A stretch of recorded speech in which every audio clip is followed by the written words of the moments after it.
সবাই কেউ না কোনো দলের প্রতি দুর্বলতা থাকতেই পারে, কিন্তু আমি মনে করি দলমত নির্বিশেষে এই জাতির সর্বশ্রেষ্ঠ সন্তানদেরকে ডিভাইডেশন না করে ওনাদের ঐক্যবদ্ধ রাখাই আমাদের কাজ।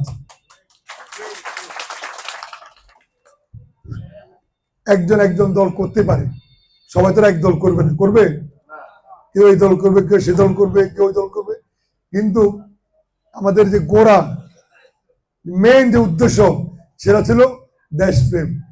সেদিন দেশপ্রেম ছিল বিদায় যুদ্ধ করে দেশটাকে স্বাধীন করছে। আজকে আমরা দেখছি, আমি সব মিটিংয়ে বলি, যারা দেশের স্বাধীনতা চায় নাই তারা এখন দেশপ্রেমিক সাজছে। যারা স্বাধীনতা চায় নাই, যারা বাংলাদেশে চায় নাই, তারা এখন বাংলাদেশের দেশপ্রেমিক সাজছে।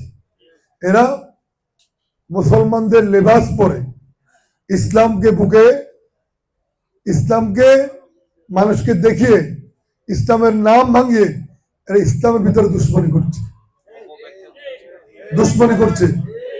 এরা সত্যিকারের ইসলাম কাজ করছে না। এরা মনে করে আল্লাহর ইসলাম শুধু তাদের। এরা ভুলে গেছে যে আল্লাহ আর ইসলাম আমাদের সকল মুসলমানের, এরা কারো একক সম্পত্তি নয়।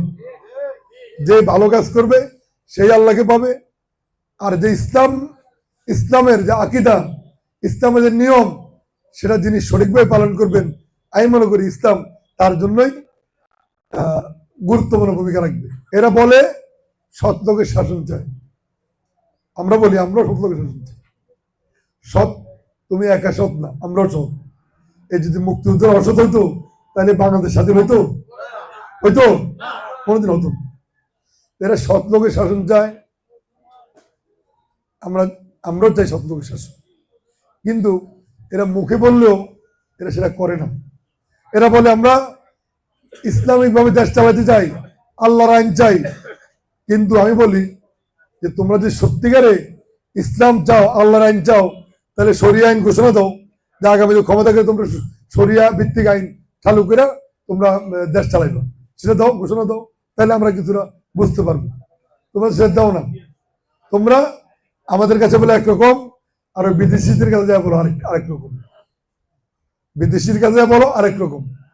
এরা হচ্ছে, এরা বলে তাদেরকে ভোট দিলে নাকি জান্নাত পাওয়া যাবে।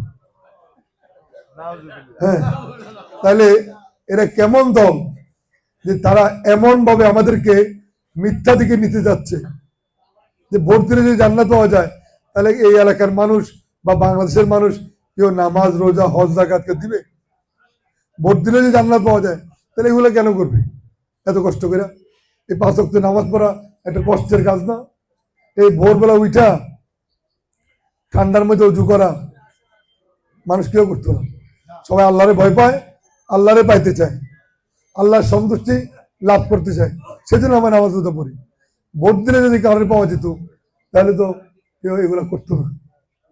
আমি আপনাদের বলবো, বিএনপি সবসময় স্বাধীনতার পক্ষে শক্তি, সবসময়। আমাদের নেতা, উনি আপনাদের সহযোদ্ধা ছিলেন, আপনাদের সাথে যুদ্ধ করেছেন। কেউ বলতে পারবে না বিএনপি স্বাধীনতা বিরোধী কোনো দল, এরকম ছিল না। বিএনপি মুক্তিযোদ্ধাদের দল।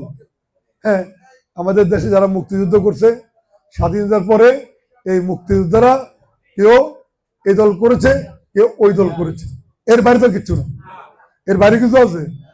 কিন্তু আজকে যারা মুক্তিযুদ্ধের ইতিহাস নিয়ে ভুল তথ্য দিচ্ছে, যারা বলতে চায় যে আরো একটা মুক্তিযুদ্ধ হয়েছে, আরে ভাই, এখানে আমরাও কাজ করেছি, কিন্তু দেশে মুক্তিযুদ্ধ একবারই হয়েছে, কিন্তু দেশ বারবার ফেসিবাদের হাত থেকে মুক্ত করার জন্য অনেকে আন্দোলন করছে, সংগ্রাম করছে, গণতন্ত্রের জন্য কাজ করছে, সেটা করতেই পারে, কিন্তু যুদ্ধ কিন্তু একবারই হয়েছে।